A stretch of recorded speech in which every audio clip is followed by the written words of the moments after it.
Hello, good evening, everyone. I've been given the go-ahead to get us started. So first I have the flight attendants bureau. So the exits are to the sides of the stage or the back of the auditorium. Unisex bathrooms are out in the lobby to the left. Please silence your phones, no photos or cameras or recordings during the event, please. And now I would like to introduce Samantha Colleen-Frey, who is going to give the land acknowledgement tonight. She's an enrolled member of the Narragansett Indian tribe, a mother to her two beautiful girls, and is the Indigenous Empowerment Program Manager at the Tamaqua Museum. Samantha works to bring the vibrant and thriving culture of Indigenous peoples to the present tense and to eradicate the narrative that Indigenous peoples existed only in the past. Please join me in welcoming Samantha.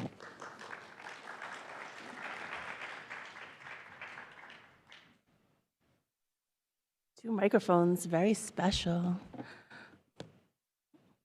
I'm not used to making notes on my phone. I feel like I'm bridging that Gen X millennial gap, and somewhere in there we're getting techie but not so techie.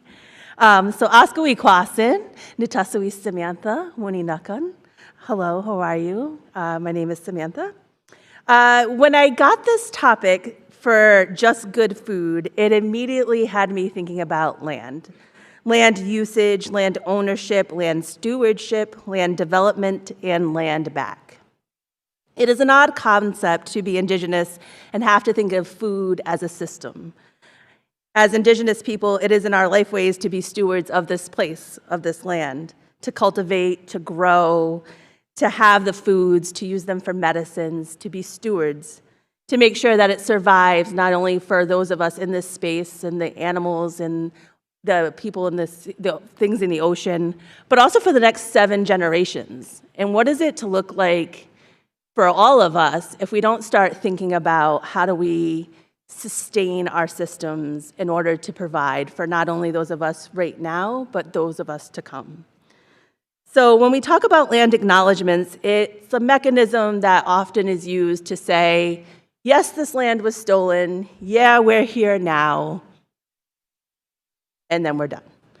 But I think it's really important to understand that the state of Rhode Island has the Narragansett Indian tribe. That is the federally recognized tribe here. We have always been here. We have been here since time immemorial, and we will continue to be here. And so I think when we start having these conversations about food systems and sustainability, that we include all voices at the table, but especially those who have known this land forever.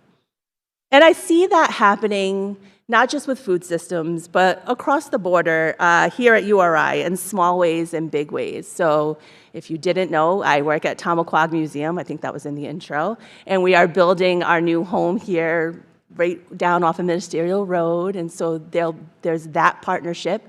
There's the scholarships for Narragansett youth to attend the University of Rhode Island now. And so you start to see it in small ways, but I think there's always other opportunities to be inclusive of the voice. And it's a process, building relationships with each other and learning more deeply about our collective needs as a society is always something that we're going to continue to have conversations about.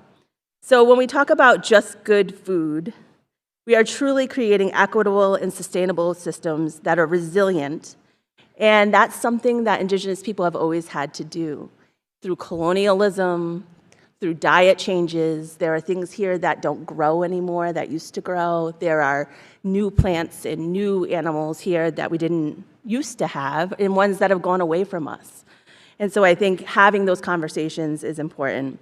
So in acknowledging that this land, this beautiful state of Rhode Island, was and is Narragansett land, we have to acknowledge the Narragansett people as stewards of this land.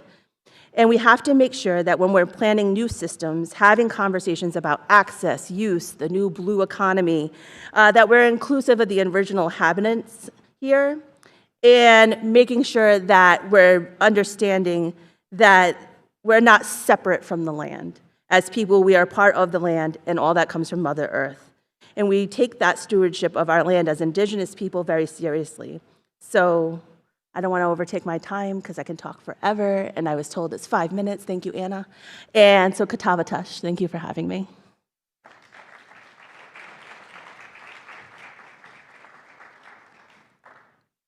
Thank you, Samantha. I would like to now introduce you all to our speaker for today, Tom Philpott, who is going to speak as part of the Fall Honors Colloquium, which focuses on creating equitable, sustainable, and resilient food systems. Tom was a food and agriculture correspondent for Mother Jones for 11 years, where he wrote about the intersection of food, politics, and economics. His writing and commentary on food politics have appeared in the New York Times, Newsweek, and other publications, and he has been interviewed by numerous radio programs, including NPR's Splendid Table, Fresh Air with Terry Gross. His recent book, Perilous Bounty, The Looming Collapse of American Farming and How We Can Prevent It, explores the combination of global diet trends that incorporate interests that have put American agriculture into a state of what he calls quiet emergency. The book was a finalist for the New York Public Library's Helen Bernstein's Book Award for Excellence in Journalism. And Tom has won numerous other awards, including the Gerald Loeb Award for Distinguished Business and Financial Journalism. Tom is now a senior research associate at the Center for Livable Future at Johns Hopkins University, where he's doing research and policy writing about food justice issues. So welcome, Tom.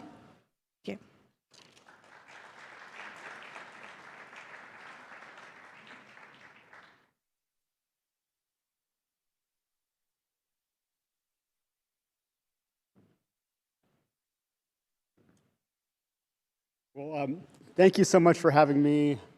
Thanks to the Communications School and the Honors Program for getting me over here. Wish I could spend more time. This is an amazing area, and I would just love to learn more about it. And the land acknowledgement was fantastic because it drove home a point that I learned pretty quickly in researching my book, where I focused on the two most important regions in the United States for food production. The regions that provide, in the case of California, the great bulk of our fruits and vegetables, also lots of nuts that have become very popular over the years, almonds and pistachios. It's also the #1 state, even surpassing Wisconsin, for dairy production. So that's one of the regions I focus on. And the other one is the Corn Belt, the Midwest, centered in Iowa, which is kind of a similar, it occupies similar importance, but instead of for fruits and vegetables, for meat. Because not only is a lot of meat actually produced there, but the corn and soybeans that go into the feed that feeds upwards of 98% of the animals in this country come from this area.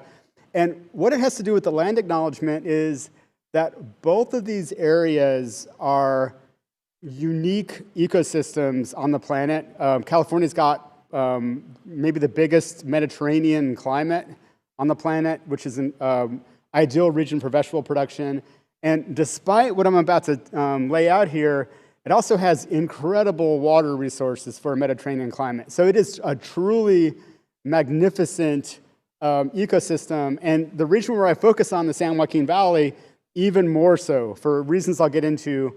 And the same thing with the Corn Belt. The Corn Belt, we think of it as just this carpet of corn and soybeans, but it actually was one of the world's great prairie regions. It also had extensive wetlands and savanna forests, incredibly productive ecosystems. Both of them managed for thousands and thousands of years by the original inhabitants of this continent. And I think that there's this myth in America that there's this natural splendor here that just rose up out of nothing. But human interaction with these landscapes over thousands of years contributed to how resilient and productive and amazing they were. And then in both cases, there were rather violent seizures of land that we don't need to get too deep into the details, and white settlement of this land, and then rather immediate ecological decline that, as I'm about to lay out, is now in a pretty terminal. It's in a pretty terminal phase. It's not. We can still do something with it. We can reverse it. but it's gone on pretty far.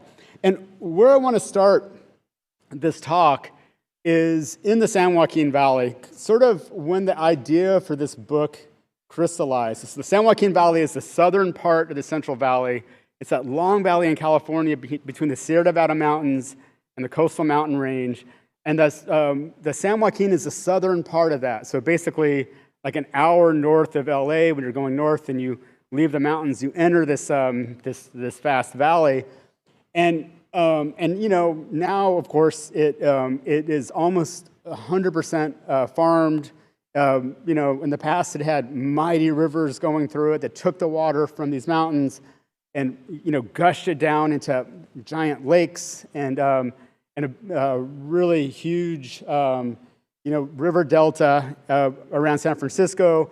Now it's this sort of landscape of agriculture everywhere you look. And so in 2015 is when I took a big reporting trip there. And the reason why I went was that California was in its steepest drought in its recorded history. Basically, the thing about California is its weather, its water conditions are you know, very reliant on the snowpack that accumulates in the Sierra Nevada. And when the snowpack doesn't come, that's when you get a drought. That means there's no surface water to carry around, and you have to rely on underground water, groundwater, water from aquifers, which is essentially a fossil resource. And so in this summer, it's July, as it is every year there. It's super hot, over 100 degrees, very kind of almost desert-like and dusty. And in the farm fields is the only place you'll see green, and you'll see these green sort of like almost forests of almond trees, and you know, and it's really precise drip irrigation. And when you're not walking, or when you're not like literally an almond tree, it's just bone dry there. And I went to this small town called Alpa, and it's a town of about 1,000 people. It's a farm worker town. Most of the families who live there are farm workers. The median income in the town is for a family is $26,000. So the people are essentially working poor. And this is a very common story in the food system. People who work in the food system tend to be the lowest paid workers that we have in our economy. So this is very typical of that. Nothing anomalous so far. This is just how it is in California. Largely migrant community, largely Spanish speaking. And what drew me there was I had heard a story about their water quality had gone into a state of emergency. And what had happened was I met the guy who managed the community water wells. So almost all communities in the San Joaquin Valley rely on groundwater, pumped from underground. The same water resource that the farms use to irrigate their crops.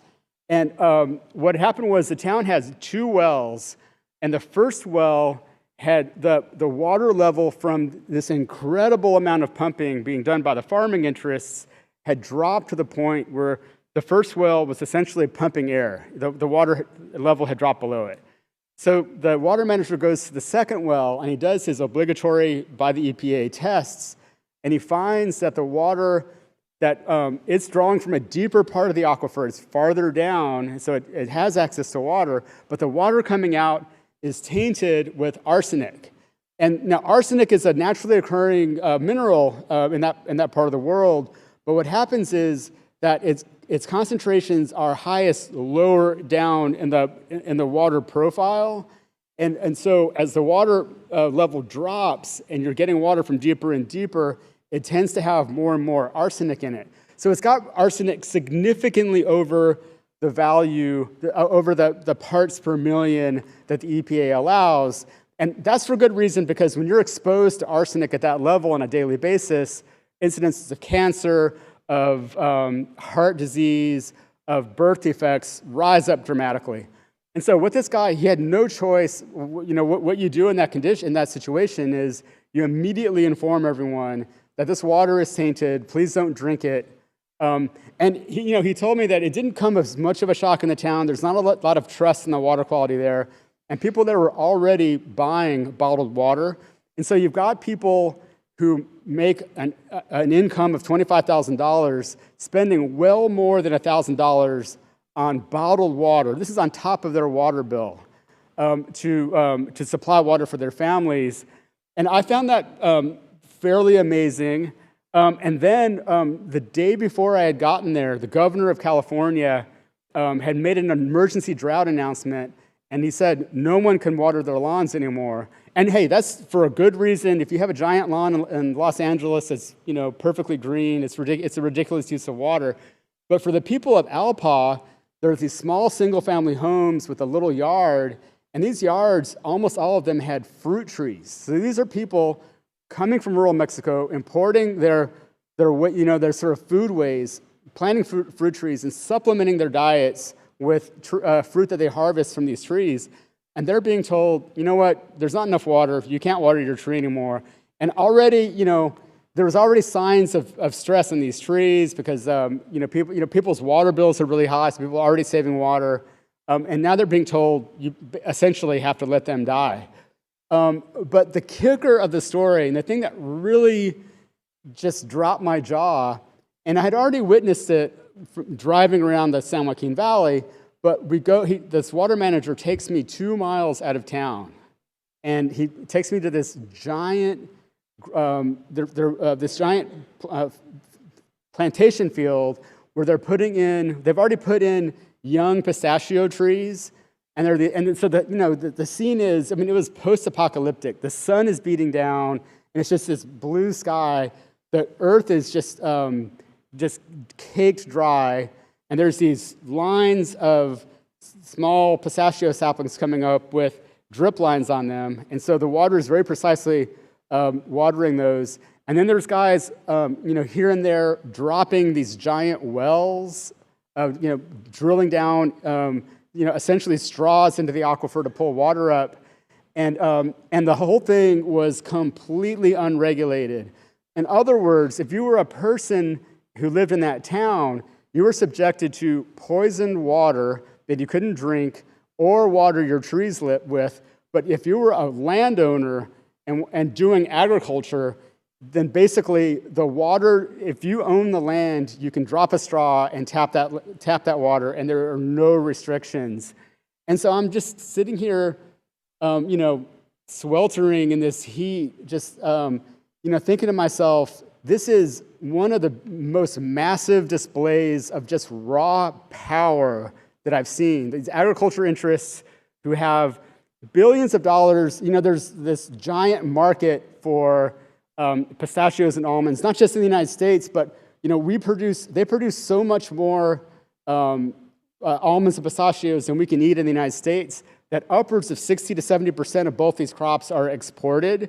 And the whole idea is to capture these growing markets in places like China, where you got a growing middle class and people who have more income and want to eat high value foods like almonds. And this whole project was based on capturing that money and sort of making profit for the people who own this land.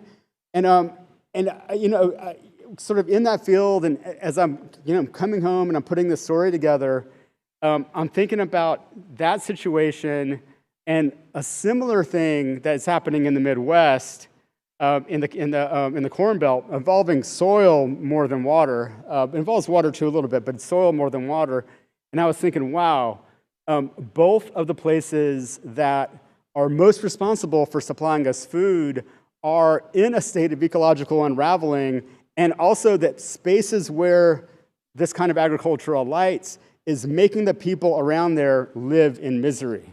So I thought, well, maybe I should write a book about this. And so I plunged ahead soon after that and started writing this book, Perilous Bounty, that came out in 2020, and it just came out this year in paperback. And so that's kind of what got me up and running about this. But I just want to drive home a little bit just about how insane both of these situations are, and then leave us not in despair of where we're going to get our food in the future, but thinking about what we can do now to change this situation. That's what I'm going to try to leave us on a note like that. But so the main thing I learned about California's water is that California's got a really interesting climate where its weather originates in the deep in the South Pacific, out in the ocean, in this really hot area. There's a lot of water evaporation, goes up into the atmosphere, and it comes over to California in this phenomenon called atmospheric rivers. And these atmospheric rivers can be they can carry as much water in a year as the Mississippi. So we're talking about massive transfers of water.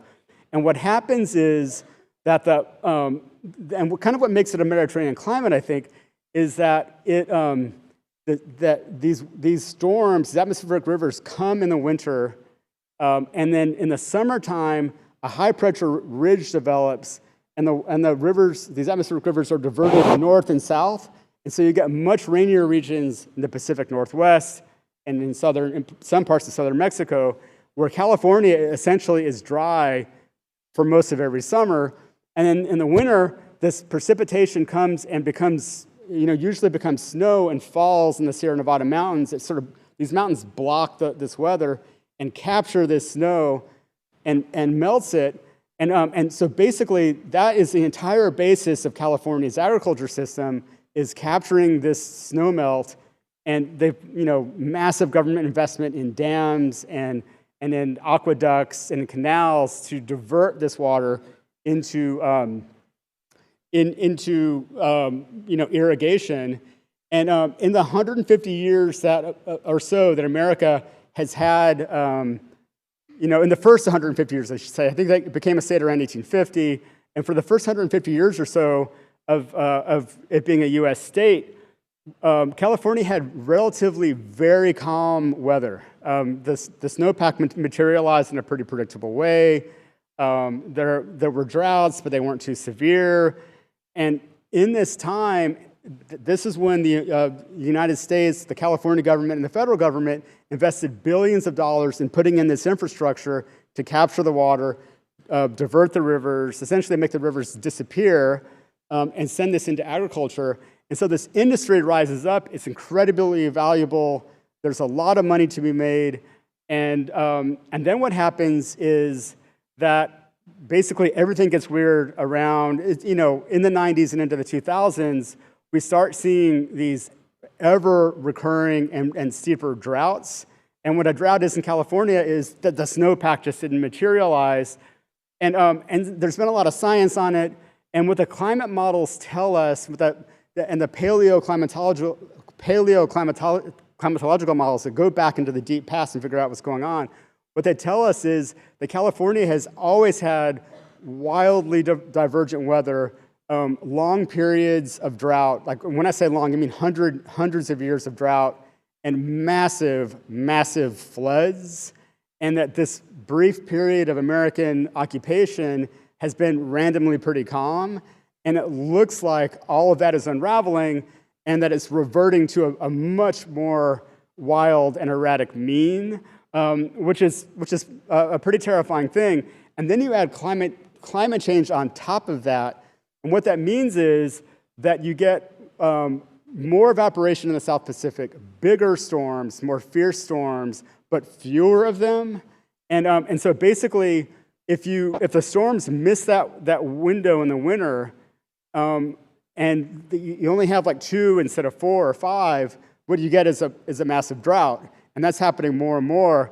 But the flip side of it is, and this is what is chapter 2 of this book, and it is the most terrifying thing that I've ever written. I don't like thinking about it too much, but there is also this phenomenon of mega floods. There was a mega flood in this winter of 1861-62. California is a relatively new state. The gold rush is going bust. People are trying to figure out other ways of making money. And one fine day, it starts to rain, and it rains for literally 40 days and 40 nights or more. And the rain hits the snowpack, melts the snowpack, and the entire Central Valley. So this is an area that goes from not that far, pretty close to LA, all the way up to the Oregon border, and it's about 50 miles across. The entire Central Valley, including the San Joaquin Valley that I've been talking about, goes under 20 feet of water in 1861. and it is a cataclysm, and it freaks everyone out. And everyone, pretty much it completely rearranged California agriculture, but it was essentially quickly forgotten. And I've talked to Californians, multi-generation Californians who know California history, have never heard of it. And I think it was basically considered an anomaly. But this paleoscientist did some work studying sediment rings in streams and things like that. And what she found was that there were 8 of these, 8 storms of that magnitude or bigger that occurred in the 1,000 years before the Spanish showed up. And so these were rather regularly occurring events happening once every 100 to 200 years. And then an excellent climate scientist by the name of Daniel Swain took that research and modeled climate change on top of it and this propensity for bigger and fiercer storms. And he's concluded in several shocking peer-reviewed papers that it's more likely than not that something on that level will happen in the next 20 years. And it's almost too terrifying to think about, but the Central Valley in 1861 was fairly sparsely populated. There were Native American people who lived there. There were Mexican rancheros who became American citizens who owned most of the land, and they ran some cattle there. But the population wasn't very big, and there's contemporary evidence that Native American tribes pretty early on figured out what was going on and cleared out. They got to higher ground and completely survived. Hundreds of thousands of cattle were wiped out. And what happened was the white settlers had already been sort of eyeing that land like, why can't we have that? Why do those guys have to have it? There's already tension between white settlers and these Mexican rancheros. And after this event, the Mexican rancheros completely lost their shirts and ended up selling the land to American white settlers for pennies on the dollar.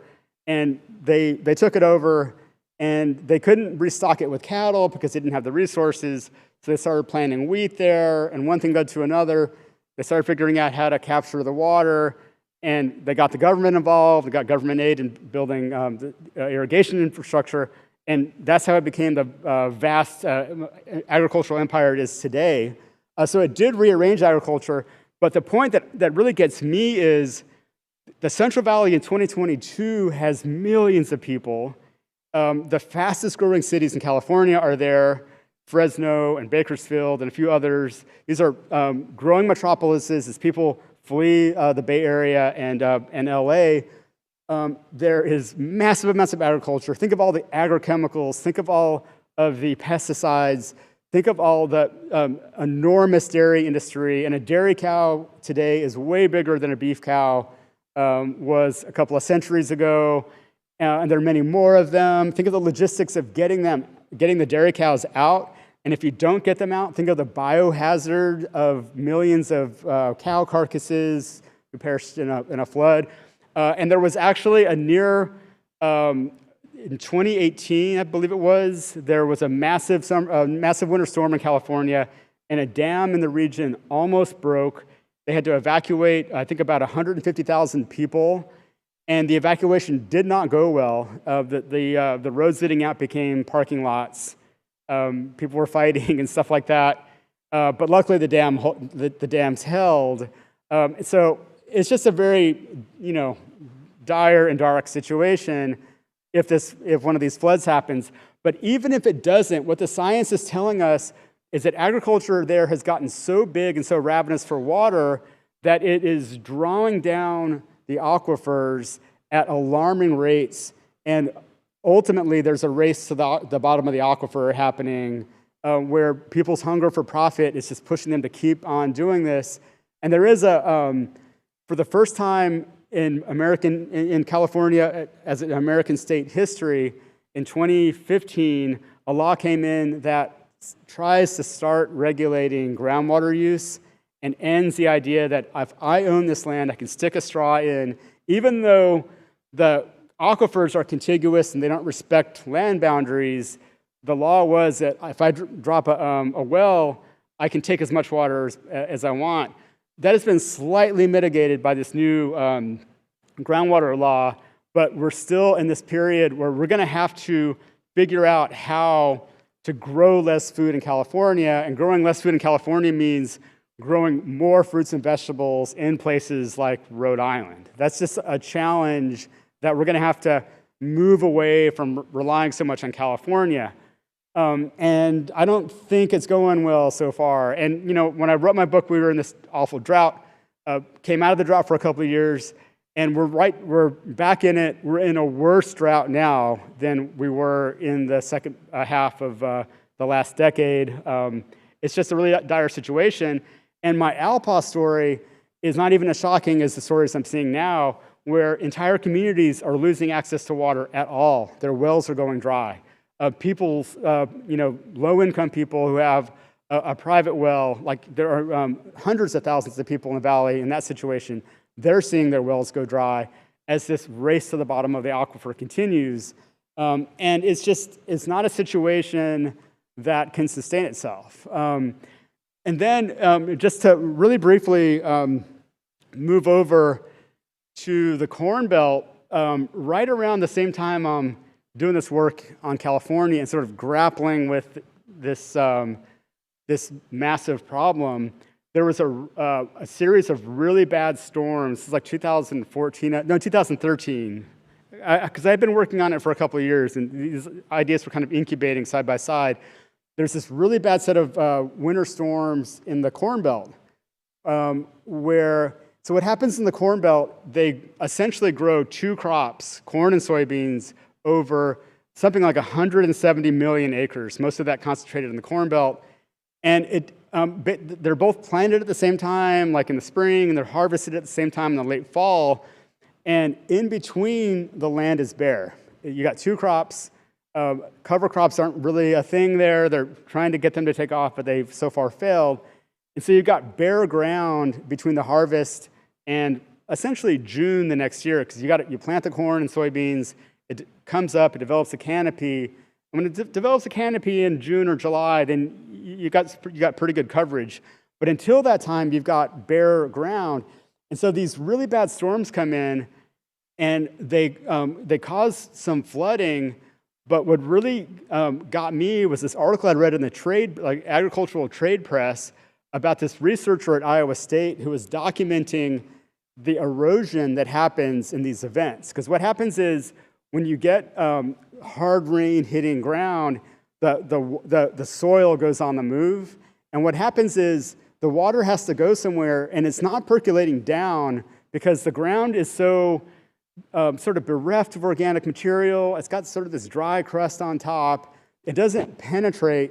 What it does is it just sort of washes the soil away, and it forms these what they call them ephemeral gullies, where the water sort of finds the natural contours of the land and flows in them, and it sends soil on the move in these contours. And what you get is these like giant, it could be as much as 6 feet deep, gashes in the land. And this scientist was explaining that what they represent is soil that's been taken away. And he does this calculation. This guy named Richard Cruz, he's in this book a lot. He does this calculation, and he reckons, well, first of all, he discovers that the USDA is not counting this kind of erosion. So what the USDA is doing when it looks at soil erosion, it's making an assumption that farms in the area lose about 5 tons per acre per year, and they regenerate about 5 tons per acre per year. And in the kind of erosion that they can document, it comes out to be at about 5 tons. This is, if any ag nerds in the room, sheet and reel erosion that the USDA is able to calculate, but they can't calculate, so they don't count gully erosion.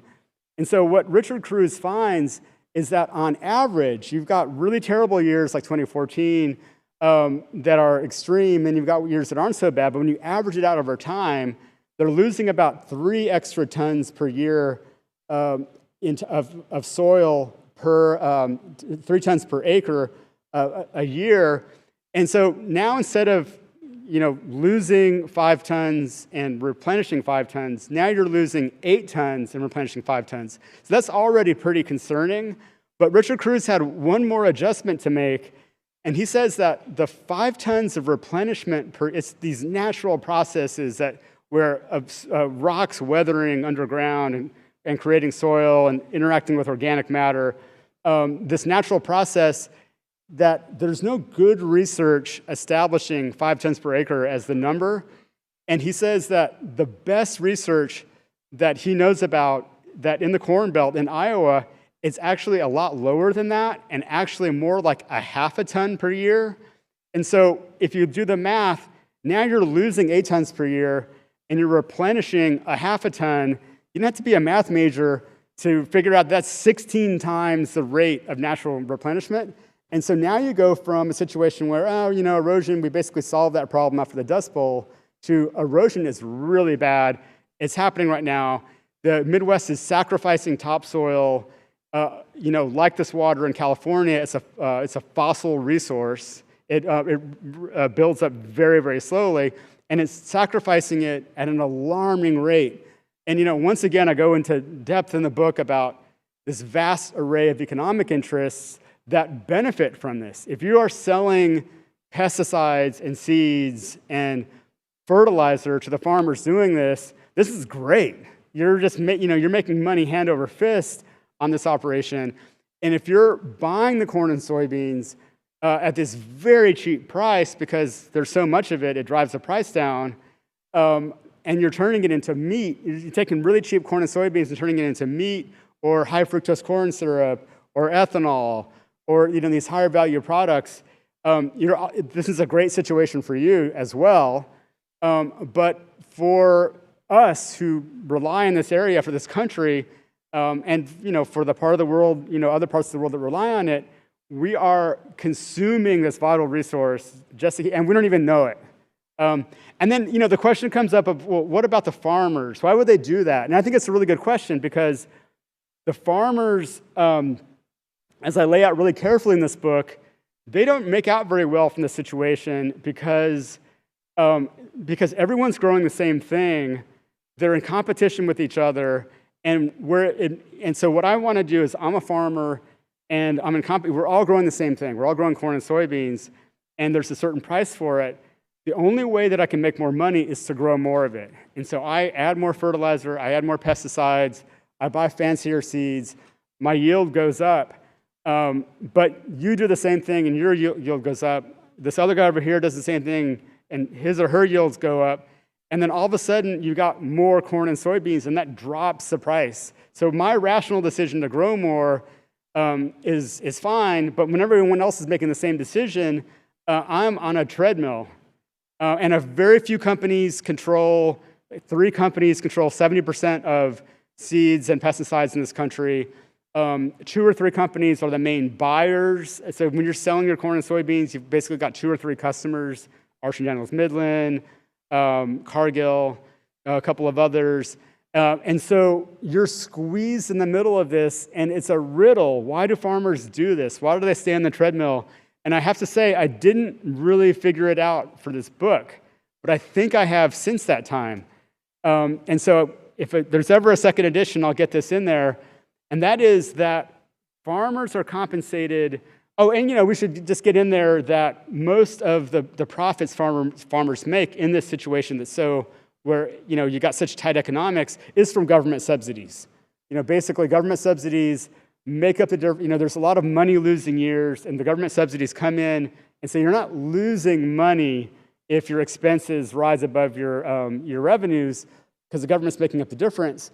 But you're not making very big profits, and you have to be pretty big, like 10,000 acres, to make a significant amount of money, and that would be a really big farm.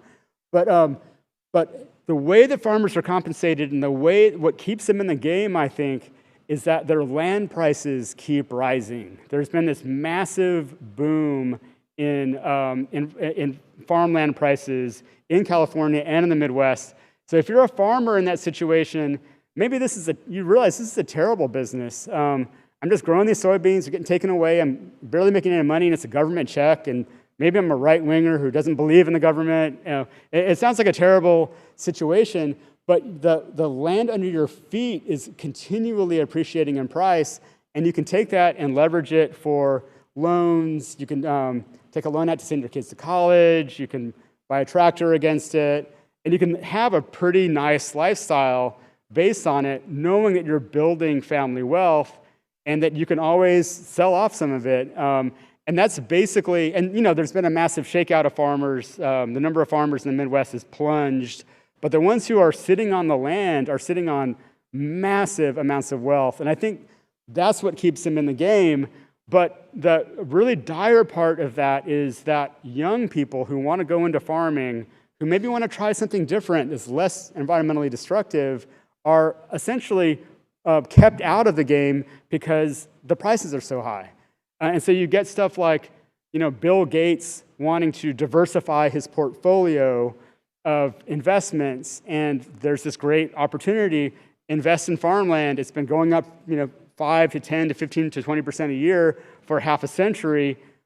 Get in on that game. And, it's a sort of a classic great investment where the value of it is appreciating, and it's also throwing off some income, even if the income stream maybe isn't that great from farming. But you basically rent your land and collect money. And half of land in the Midwest is rented. Some guy like Bill Gates or a hedge fund owns that land. And so that is a major reason. That is a major inertia. It's a major reason why it's so hard to change the system, because young folks don't have the cash to get hold of land. And the next speaker is Leah Penniman, and she is really good on the food justice issues and the sort of racial justice implications of this system. So she's going to be remote, but everyone should tune in. And her book, Farming While Black, is amazing. And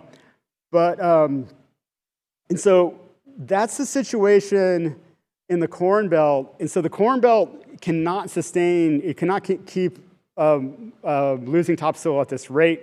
After my book came out, some researchers at University of Massachusetts put a study out, and they looked at satellite imagery of the Corn Belt, and they can tell the way that that light from satellite imagery in the winter, I think they can tell from the way that light hits the land and how it reflects off the land, whether it's loamy, black, rich dirt or sort of gray or brown subsoil.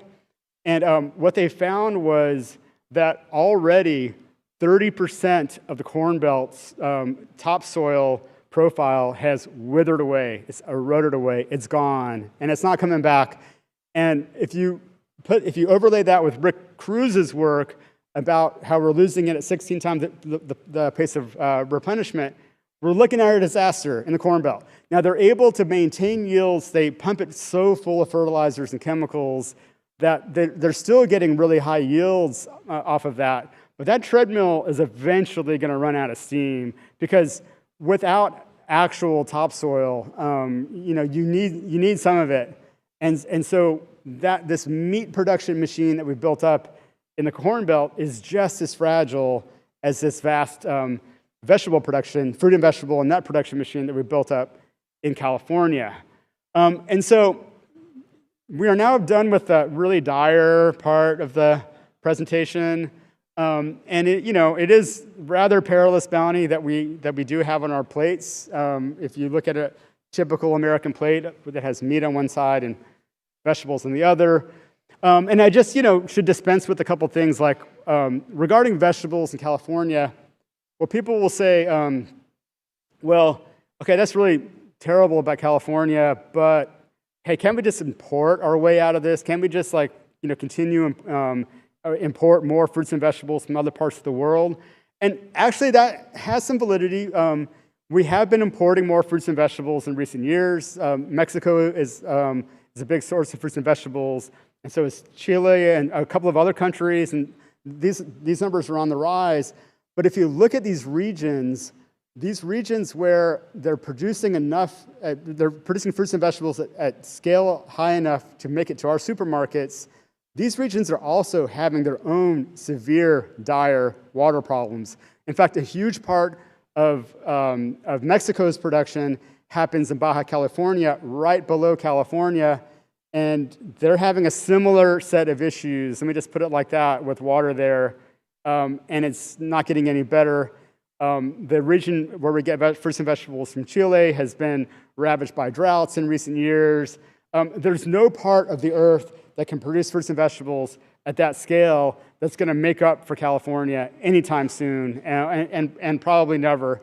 And so that's why, in the book, my solution, the third section of a book like this has to have a solution section, and so I talk about that, and my solution is, what we simply need to do is we need to scale California's agriculture down. We need to take land out of production, and not all of it by any stretch, but we need to right-size it to its actual 2022 water resources. And I would say it's overusing them by about a third, and so we need to lop California off, about a third of California agriculture off, is what I think as a baseline.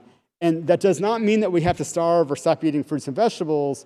What it means is that we really have to bolster local and regional food production networks all across the country, including in Rhode Island.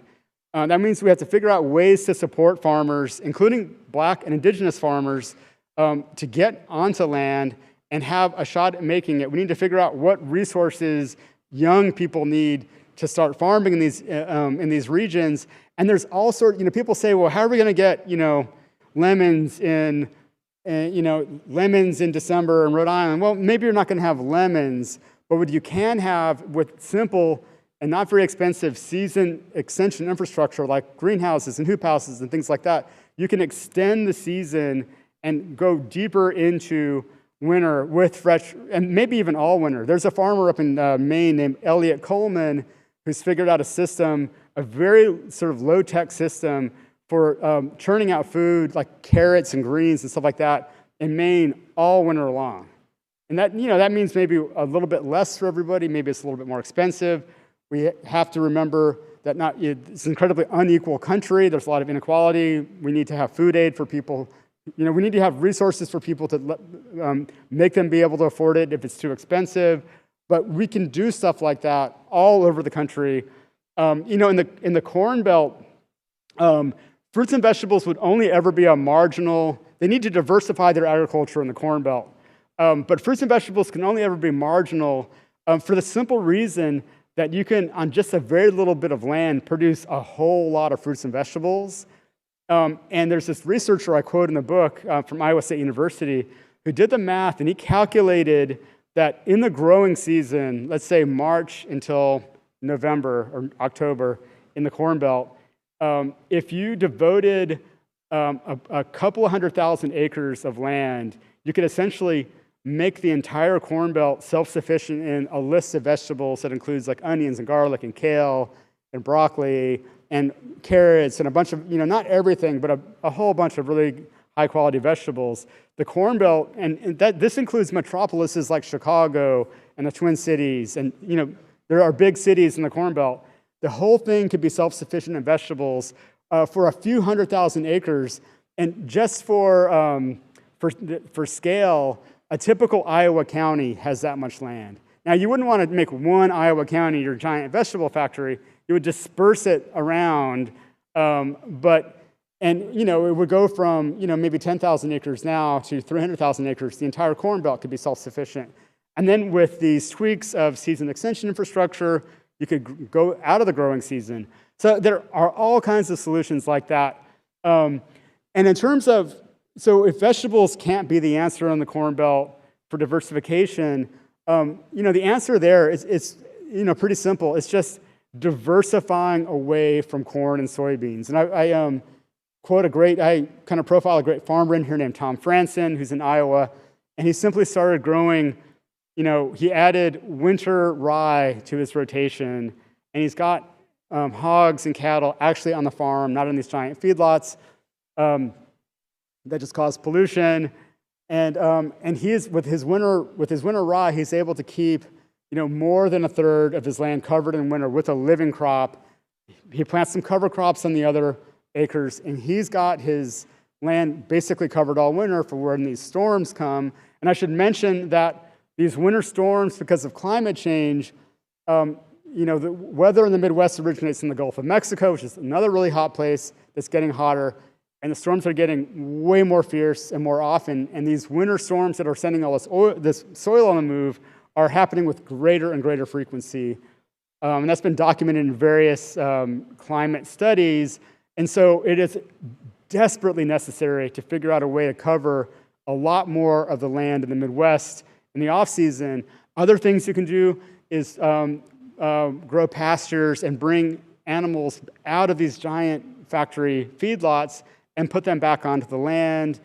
So you could still have meat and even higher quality meat and make animals. Right now, animal agriculture is a big part of the problem in the Corn Belt for reasons I get into a lot in this book. But you can make them part of the solution. You can make them part of how to make money and keep this and take care of the land with animals and keep the ground covered and still produce a crop that we can all eat. And so these solutions, they really come down to right scaling and diversifying, like diversifying away from relying on just California, moving it out into moving fruit and vegetable production into other parts of the country, diversifying crops in Iowa. They sound really simple, but they're not, because, and then this is where we get to the real meat of what I think my solution is, and that is that this is a story that I'm telling you that is really about power. Who gets land? Who gets to own land? Who has to work on it? Who decides what's grown on it? Who profits from it? And all of these factors, the way that the current system works is that they're leading to this incredibly destructive system. And these industries are really, the people behind these industries, I am starting to wonder if Silicon Valley people aren't just stupid, as I read about these giant meltdowns of cryptocurrency exchanges and whatever it is that Elon Musk is up to. But the people that run these companies that I'm talking about, these giant agrochemical companies and these giant almond companies in California, they're really smart, and they take part of the profit that they make, and they invest it in the political system in maintaining their power. They swamp Washington and California and Iowa state houses with lobbying and campaign finance. They cultivate politicians. They've made a situation where there are huge differences between the Democrats and the Republicans, but in the policies that prop up the things I'm talking about in California and in the Corn Belt, they're completely and 100% bipartisan. Don't get me started on Tom Vilsack, the guy who, first Obama and then Biden, chose to be USDA secretary, but a man of the status quo, a man of corporate agriculture through and through. And so with the solution, if the problem is power, then the solution becomes, how do we rearrange the power dynamics? How do we create policies, because we do live in a democracy, how do we create policies that actually make for a just and sustainable and resilient food system? And the problem becomes not so much technological, but political. How do we generate social movements? And we've seen, I think very inspiringly so, we've seen a social movement that's pretty powerful that has risen around climate change. We've seen climate protests. The conversation around climate change has changed dramatically in the past 10 years.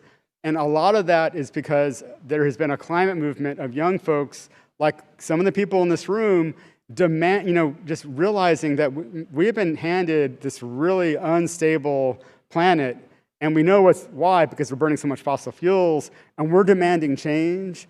And something similar has to happen with food. There has to be social movements and politicians with social movements behind their backs to come in and rearrange things and create new policies that avert these disasters that I'm talking about. And the good news is it's starting to happen on a nascent it's in a nascent phase, but it's happening. When I was finishing this book, Bernie Sanders and Liz Warren were both riding really high in the Democratic primaries. I finished at the end of 2019. Both had very progressive foreign policies. Both had very progressive pro-worker policies. And there were social movements behind them. And when politicians like that win and they take office, they're not beholden to the agrochemical company that gave them a huge donation because they've offended that company. They're beholden to the social movements that push them through. Now, the social movement, a lot of things happened. The pandemic hit. Things changed really fast in 2020, and all of a sudden they dropped out of they were done. And Biden is a man of the status quo. And I think he's made some surprising moves in a good way, but those moves have not been with agriculture. He is a man of the status quo with agriculture. There is still more work to do. But as with climate, this generation, the younger generation, like you guys finishing up college or in college, this is the sort of hand that you've been dealt. Climate change and a collapsing food system. And really, it's going to be your energy that galvanizes us and makes us older folks do more work to change this and get politicians in office that are not beholden to these interests. And with that, I think I've gone more than 5 minutes past my 5-minute sign, and so I think I'll open it up to questions. Thank you so much.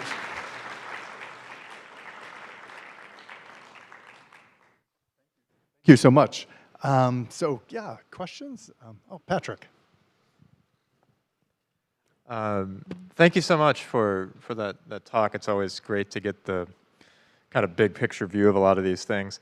I had a question about where in your understanding of this, because it came in a few parts throughout the story, but what wasn't a central feature of the talk tonight, where does the labor and the work piece come in? So I mean, for California, for example, thinking about it, one of the other things that's propped up California forever has been wave after wave after wave of exploited immigrant labor. And in the Midwest, it was mechanization. John Deere is just trying to put on the market right now a fully self-driving tractor. You don't even need a farmer anymore, right?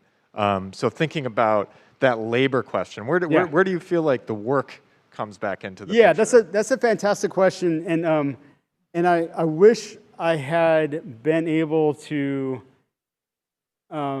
get that bit of this whole problem, that major part of this whole problem, into this book, but I kind of made a strategic choice to focus on the ecological situation, although I do get into, in the book, the way that these areas become disaster zones for the people who live in them.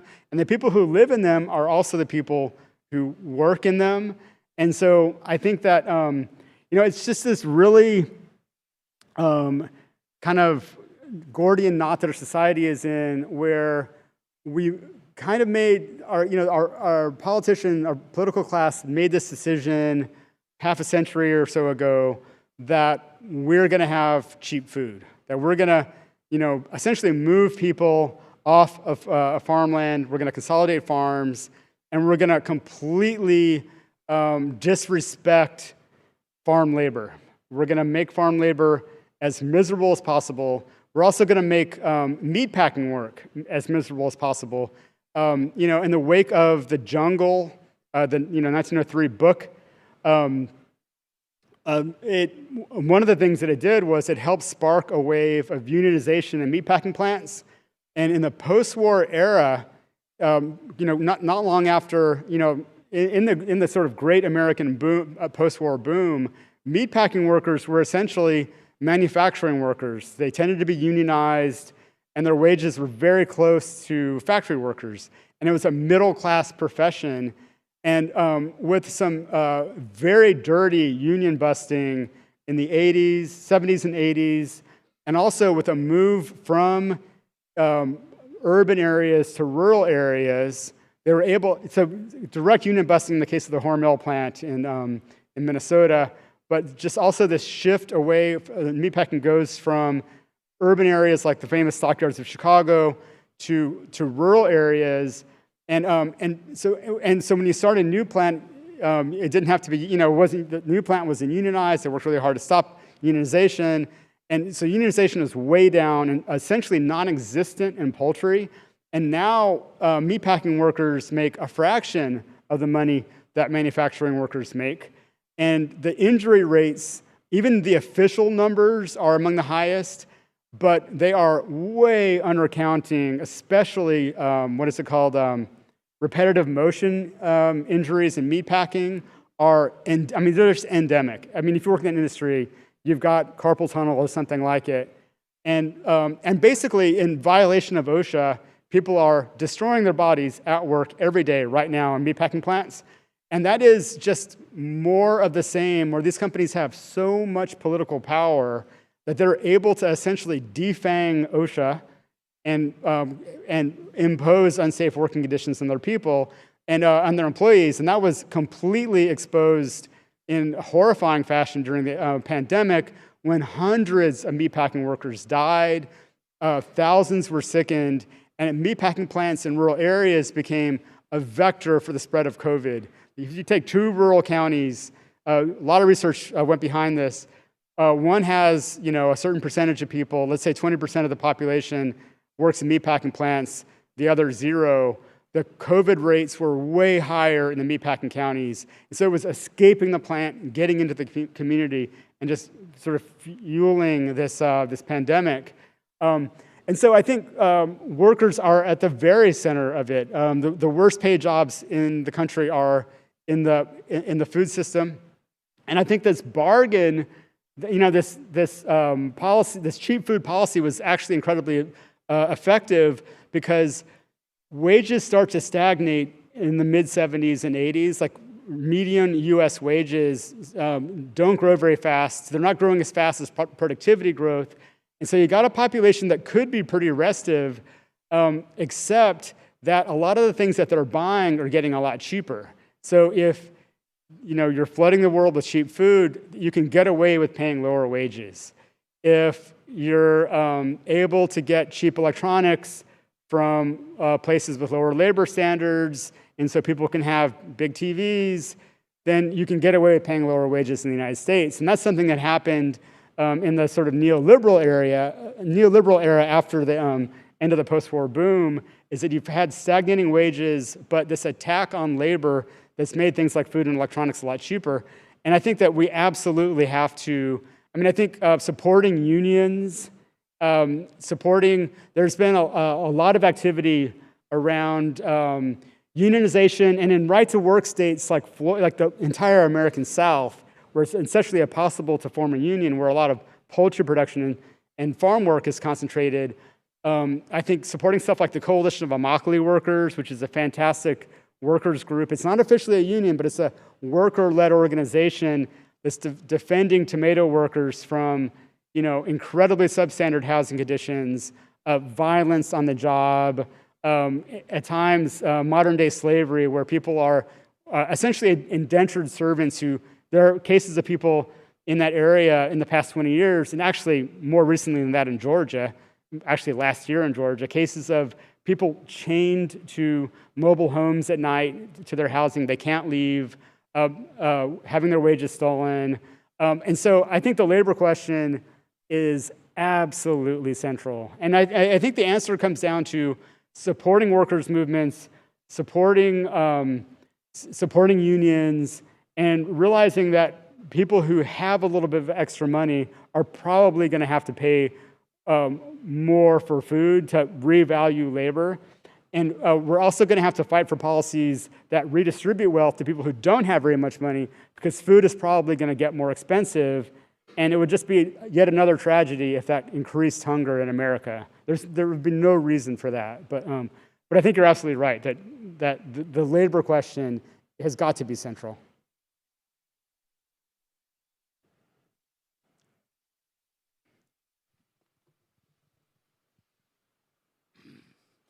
Thank you for your presentation. It was dark and it was light. I started a program at the local high school in growing vegetables at the local high school. And my classes were the most popular classes in the high school. But the kids, they knew so little about food. And so what you essentially laid out was a political problem. But I'd like to add a cultural problem.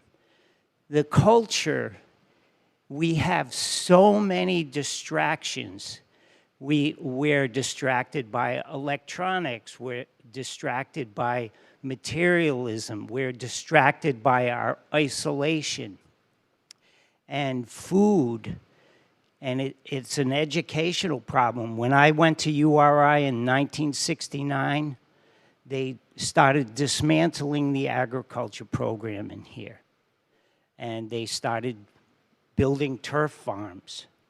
And so you've got to start educationally and with a family to bring food to a central place in our psyche.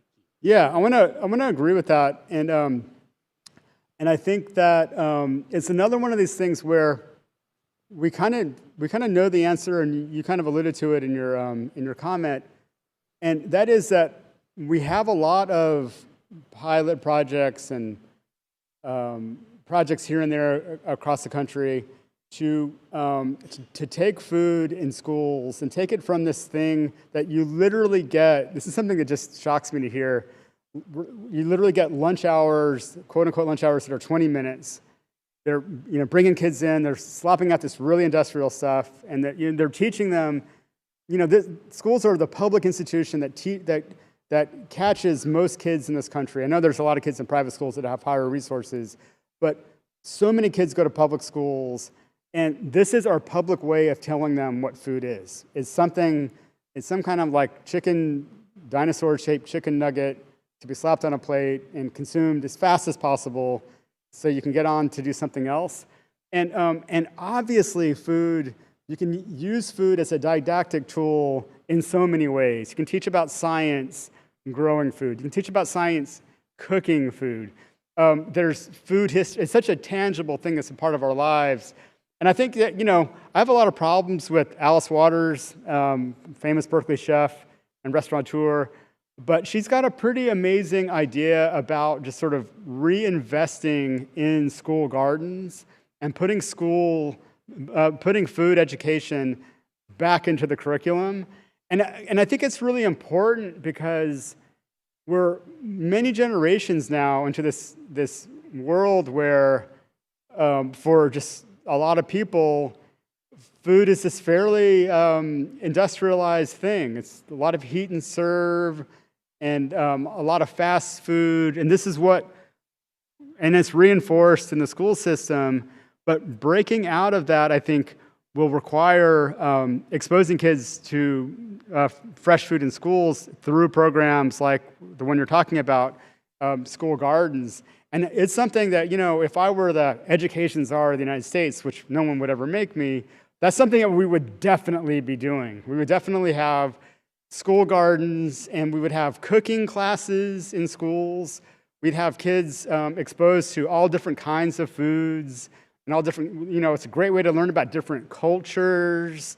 And it's just like this incredible missed opportunity that we're doing as cheaply as possible, and yet still managing to generate profits for these same companies. Like Tyson has a famous dinosaur chicken nugget that they've got a pretty good market for in schools. And what this is teaching kids is, hey, this is what food is. It comes out of a bag and you stick it in the oven, or you buy it at the fast food joint. And it just doesn't have to be that way. And I think that is absolutely crucial, that we, when we take over the political system and kick these bums out, we'll get people in there that are like, hey, let's turn food into a way to teach kids about the world and about their connection to nature and things like that. So I think we're of the same mind that this is a vast, gaping missed opportunity. And I note that a lot of fancy Montessori schools are already doing this. And a lot of people that are executives at these companies making a lot of money off this system are sending their kids to schools like that. But that's a whole different story. Any other questions? Or yes, we have a question.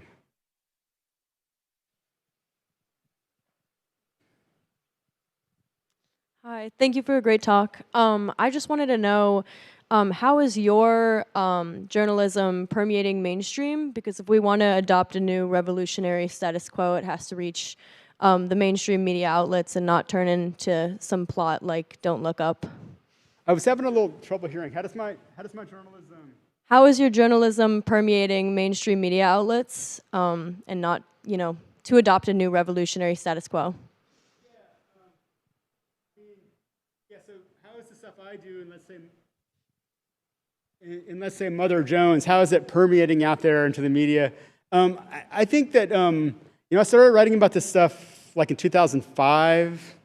And I was, 2006 when I was hired by Grist. I think I was, so National Environmental Publication. I think I was the first full-time writer at a general interest non-food magazine who was writing about food politics. And you would get stuff here and there. Like Michael Pollan did do fantastic stuff in the New York Times Magazine that became Omnivore's Dilemma. There was some stuff out there, but since that time, I think there's been an explosion of good journalism on food politics issues that the Times and the Washington Post sometimes, I think in recent years, have done some really good articles. They've also done some really dumb articles, but they've done really good articles on this, and they're starting to cover it critically. And I think one of the problems is that they haven't devoted resources to it. And so you'll get like a great investigative journalist like Eric, I think his name is Eric Lipton, has done some fantastic work on the agrochemical industry. But he is investigative work about how they use their influence in various ways. But he's not particularly sophisticated on agriculture. It's not his beat. And, he does a story, maybe once every 3 or 4 years, then he's on to something else. Then he's, mostly writing investigative pieces about other things. So they haven't invested in it as a topic enough. But there are a lot more people there's a lot more people now. There's a publication called Civil Eats that I recommend everyone check out that does really good stuff. There is an organization called the Food and Environment Reporting Network that raises money and pays journalists. Freelance journalism is a really rough business, and the fees are dropping. But Fern will come in and help a writer land a piece in the Atlantic or the New Yorker or the Nation and supplement their fee so they get a better fee and help get it off the ground. And so there's stuff like that happening. But in general, I don't think it has risen quite enough. It's not. It needs to be more focused on. It's more important than the mainstream media is letting on, I think. Thank you, Tom, for sharing the dark and the light with us this evening and your ideas for transforming the food system. We really appreciate it. All right. Thank you guys for coming out. I really appreciate it. And for having me. You guys have been everyone has been so hospitable to me, and I really appreciate it.